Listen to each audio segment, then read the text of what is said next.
Okay, तो आज हम लोग लिमिट्स के कुछ क्वेश्चंस को सॉल्व करेंगे। प्रीवियस लेक्चर्स में हम लोगों ने लिमिट्स के कंसेप्ट एंड कुछ फार्मूले को स्टडी किया था। तो जनरली लिमिट्स में हम लोगों ने पढ़ा क्या कि suppose x tends to a अगर है तो x tends to a, meaning of x tends to a means value of x nearer to nearer a। Exact value नहीं है, क्या है, नियरर टू नियरर है। एंड उसके बाद हम लोगों ने पढ़ा था limit x tends to a या फिर x,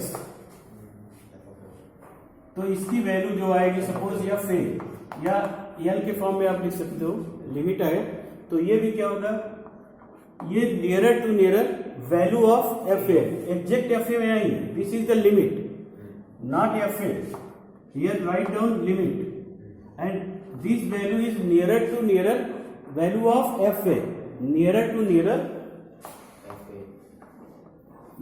to nearer F A के इक्वल है। And second things suppose A यहां पे पॉइंट है तो हमने कहा लेफ्ट साइड से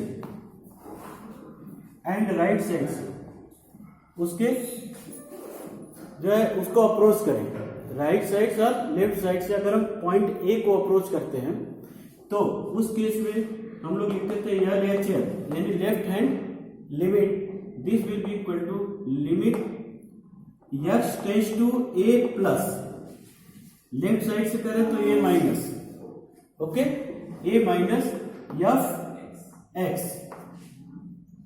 अगर इसको फाइंड आउट करना है, सपोज फाइंड आउट करना है तो हम लोग कैसे लिखते थे, limit x tends to 0 f a minus h, a से h लेस, यानी अगर हम h tends to 0, h tends to 0 करें तो वैल्यू क्या होगी f a, h tends to 0 करें यानी h को स्टेप बाय स्टेप हम क्या करें, 0 को टेस्ट करें, तो ये अगर 0 होता है तो वैल्यू क्या होगी एफ ए।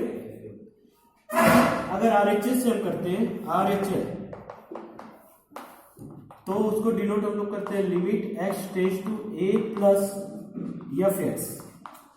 सपोज इसको फाइंड आउट करना है तो क्या करते थे, limit x tends to 0 f a plus h, f a plus h, okay. So students, in which case the limit exists or in which case limit does not exist. तो suppose left hand limit, it means limit x tends to a minus fx plus limit equal to limit x tends to a plus fx.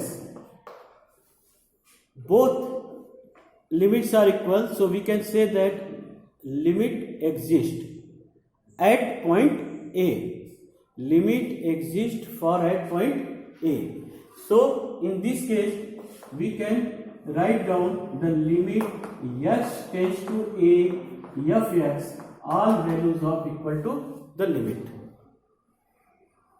ये और ये अगर equal है, so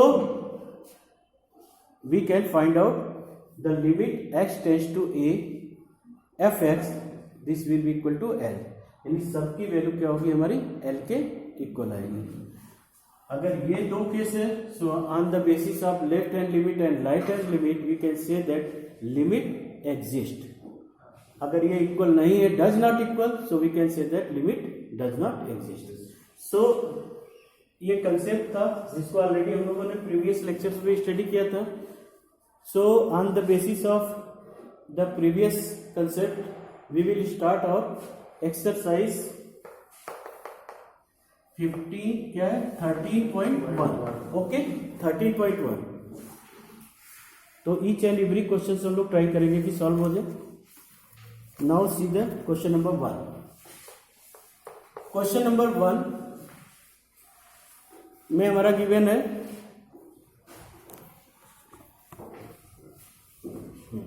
question number 1 में करा limit x tends to 3 x plus 3 है ना, limit x tends to 3 x plus 3. Okay,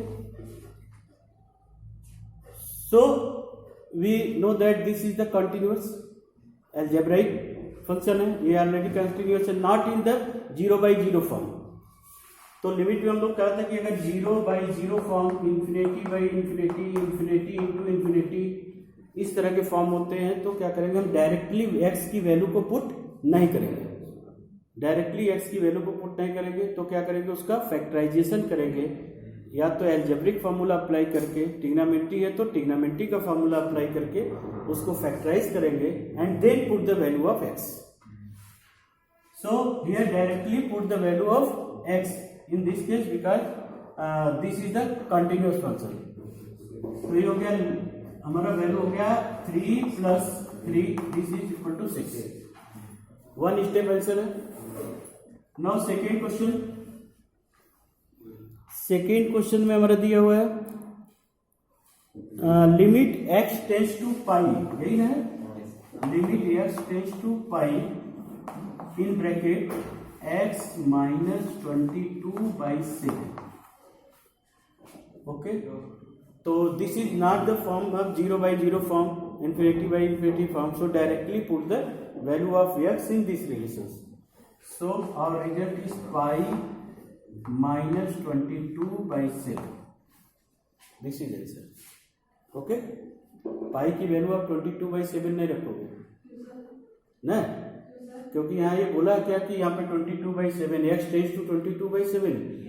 value of pi is different in the different cases. For the 0.4 places we use the 22/7. ये क्या है, nearer to, हाँ, this is the approx value of the pi, not the, ये कह रहे हैं वो तो 0/7 है, 0/0 की कोई नहीं होगा. क्या चीज सर, वो वैल्यू 0/7 या 0/1 होगा ना, 0/0 थोड़ी होगा.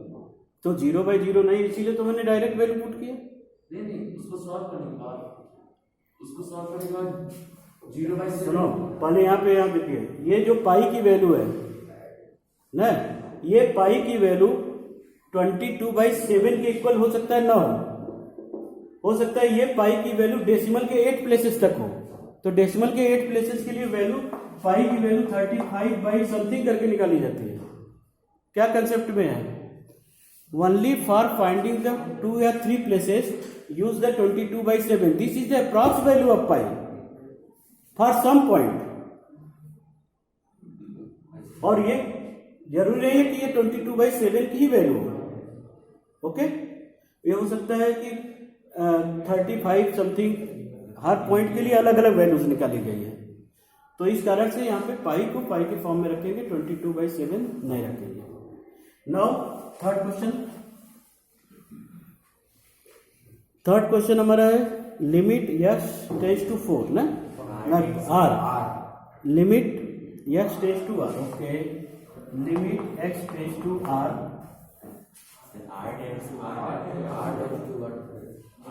r tends to 1, okay, pi r square. ठीक है, limit x tends to r tends to 1 pi r square. तो ये भी 0/0 फॉर्म नहीं, so directly put the value of r equal to 1. तो रिजल्ट हमारा क्या हो गया, पाई. ओके, रिजल्ट हो गया पाई. अब हम लोग क्वेश्चन नंबर 4. क्वेश्चन नंबर 4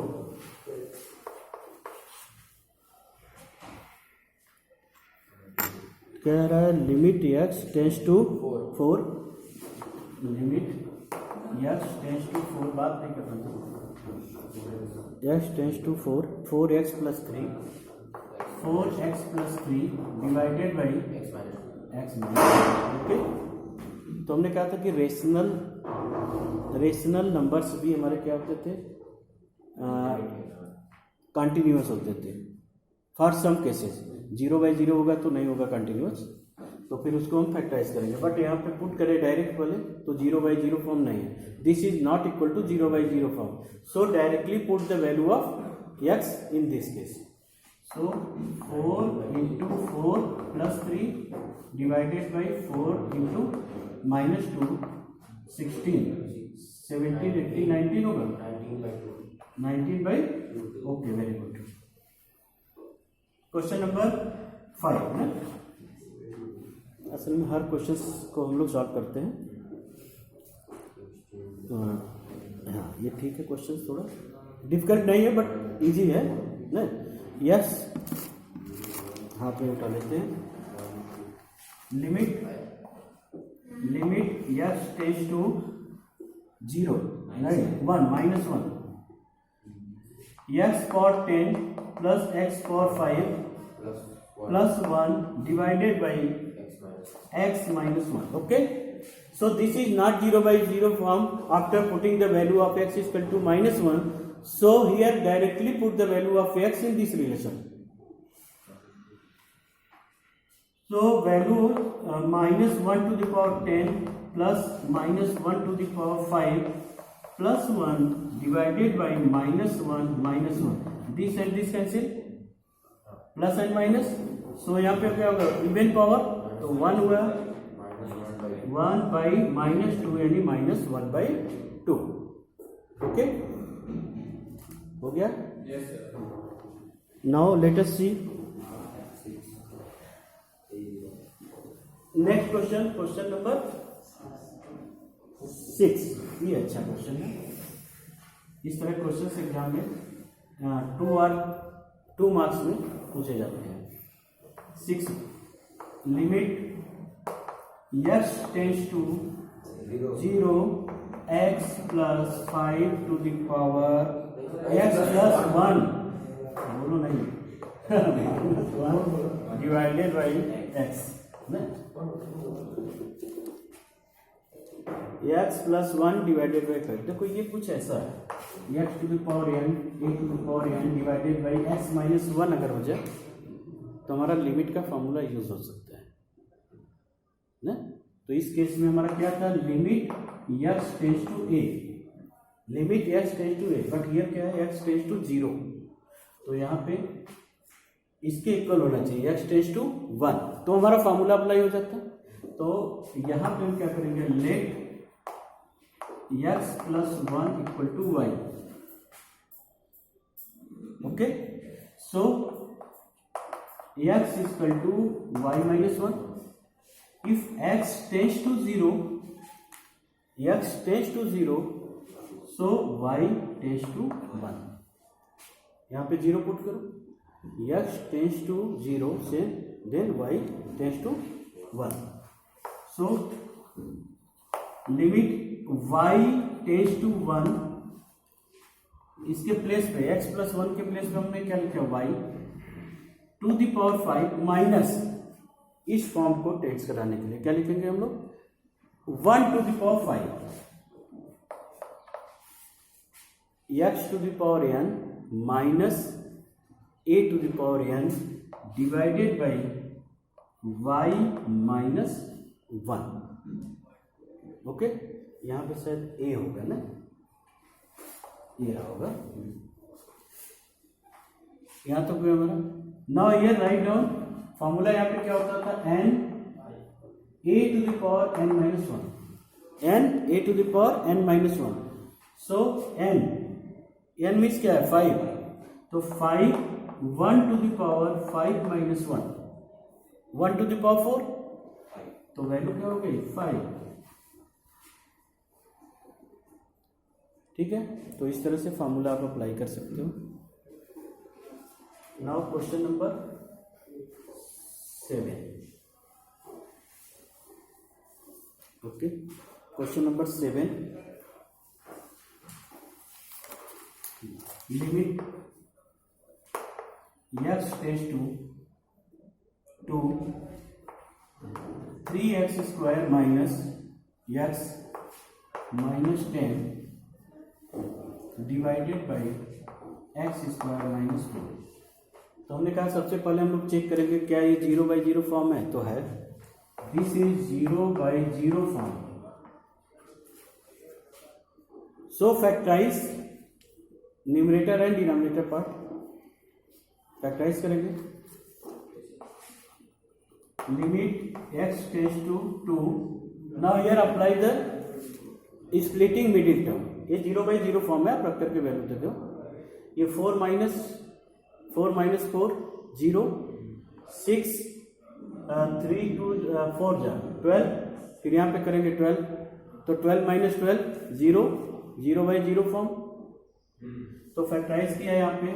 तो 3x स्क्वायर 10 यानी माइनस 6x प्लस ना प्लस 5x माइनस 10. दिस यहाँ पे x minus 2 and x plus 2. x minus 2 and x plus 2. So limit x tends to 2 3x plus 5. एक साथ मैं लिख रहा हूँ 3x प्लस 5 एक रिजल्ट आएगा और एक होगा हमारा x minus 2. Okay 3x plus 5 एक रिजल्ट होगा और एक होगा x माइनस 2. फैक्टराइज करोगे अब तो x minus 2 and x plus 2. एक बार चेक कर लेना संस्कार. ये हो गया आपका. चलो भाई इसको तो कैंसिल कर देते हैं. कोई प्रॉब्लम नहीं है. अब यहाँ पे क्या करेंगे. अब जो बचा है हम वैल्यू पुट करते हैं क्योंकि this is not a 0/0 form. Suppose 0/0 form again आता है तो क्या करते हैं हम फिर से उसको फैक्टराइज वगैरह करते हैं. ओके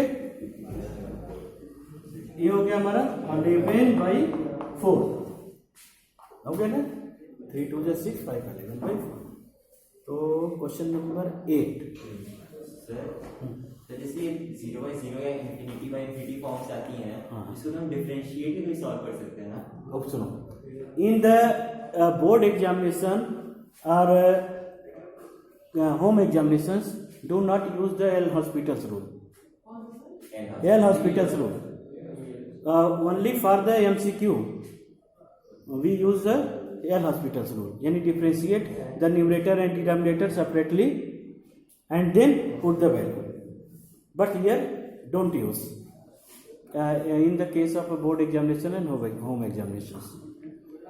बोर्ड एग्जामिनेशन और इसमें आपके स्कूल में होम एग्जामिनेशन पे आप एल हॉस्पिटल्स रूल यूज नहीं करोगे. वो केवल MCQ के लिए हम लोग यूज करते हैं टाइम सेविंग के लिए.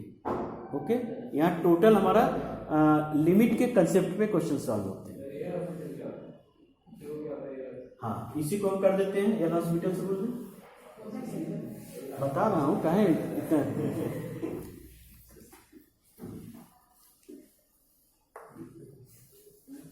देखो ये है 0/0 फॉर्म आ रहा था.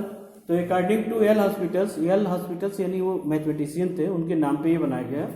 तो उन्होंने कहा कि अगर इस तरह का 0/0 फॉर्म आता है तो numerator and denominator separately differentiate कर लो आप सेपरेटली. तो लिमिट x टेंस टू 2 इसको हमने किया तो 6x ये हो गया -1 this will be 0 divided by ये क्या हो गया 2x and then put the value of x. तो हो गया 6 2 जा 12 -1 divided by 4. This is answer 11/4. Okay इसीलिए मैंने कंसेप्ट में इसको नहीं बताया था. ओके क्योंकि ये आपको यूज नहीं करना है. नहीं तो एक लाइन में क्वेश्चंस हो जाएंगे. 3 मार्क्स के क्वेश्चंस रहेंगे है कि नहीं. अगर MCQ है तो आप यूज कर सकते हो. अगर 3 मार्क्स या 4 मार्क्स में तो यूज नहीं करोगे. ठीक है. चलो next question number 8. Question number 8 limit x tends to 3 x power 4 minus 81 divided by 2x square minus 5x minus 3. ठीक है ये दिया हुआ है. तो चलिए इसको सॉल्व करते हैं. देखिए ये पहले पुट करके तो हम लोगों को चेक करना होगा कि 0/0 फॉर्म है कि नहीं. अगर 0/0 फॉर्म है तो इसका मतलब हमको फैक्टराइज करना होगा. अब एल हॉस्पिटल्स रूल नहीं यूज करिएगा. ठीक है क्योंकि अगर वो यूज़ करना होता तो ऑलरेडी मैं कंसेप्ट में बताता ना, तुम लोगों को लगा होगा कि सर को नहीं पता होगा ना, नहीं जैसे कुछ होता है ना, लेकिन मैंने जानबूझ करके उसको नहीं बताया क्योंकि एल हॉस्पिटल्स में हम लोग MCQ के लिए यूज़ करते हैं। अब बहुत से मेथड हैं, जैसे बड़े बड़े क्वेश्चन है ना, उसको एक लाइन में भी हम लोग सॉल्व करेंगे, लेकिन वो इसमें हम लोग यूज़ नहीं करेंगे। तो अब यहाँ पे अगर करना है तो दिस इज 0/0 फॉर्म। आप चेक करो, यहाँ पे वैल्यू पुट करोगे तो ये हो गया 0/0 form.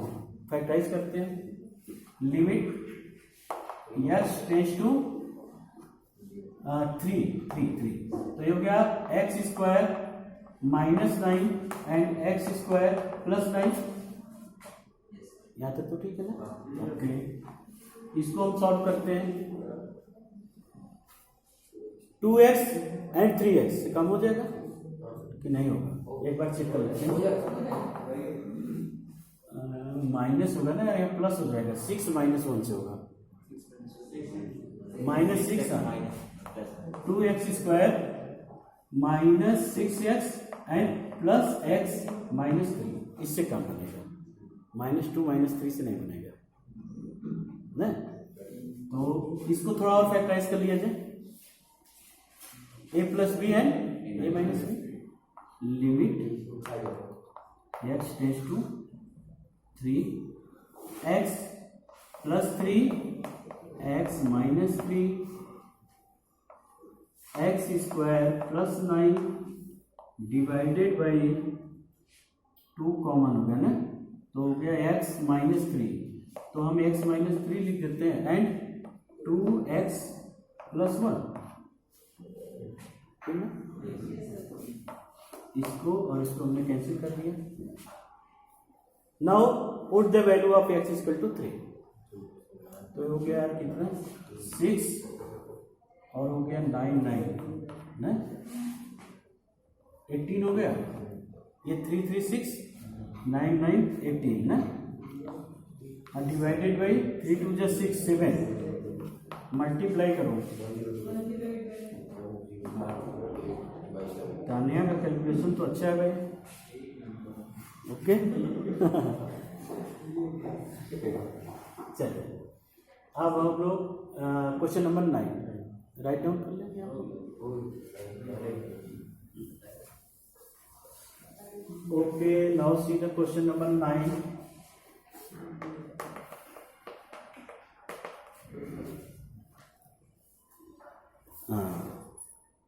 Limit x tends to 0, limit x tends to 0 ax + b divided by cx + 1।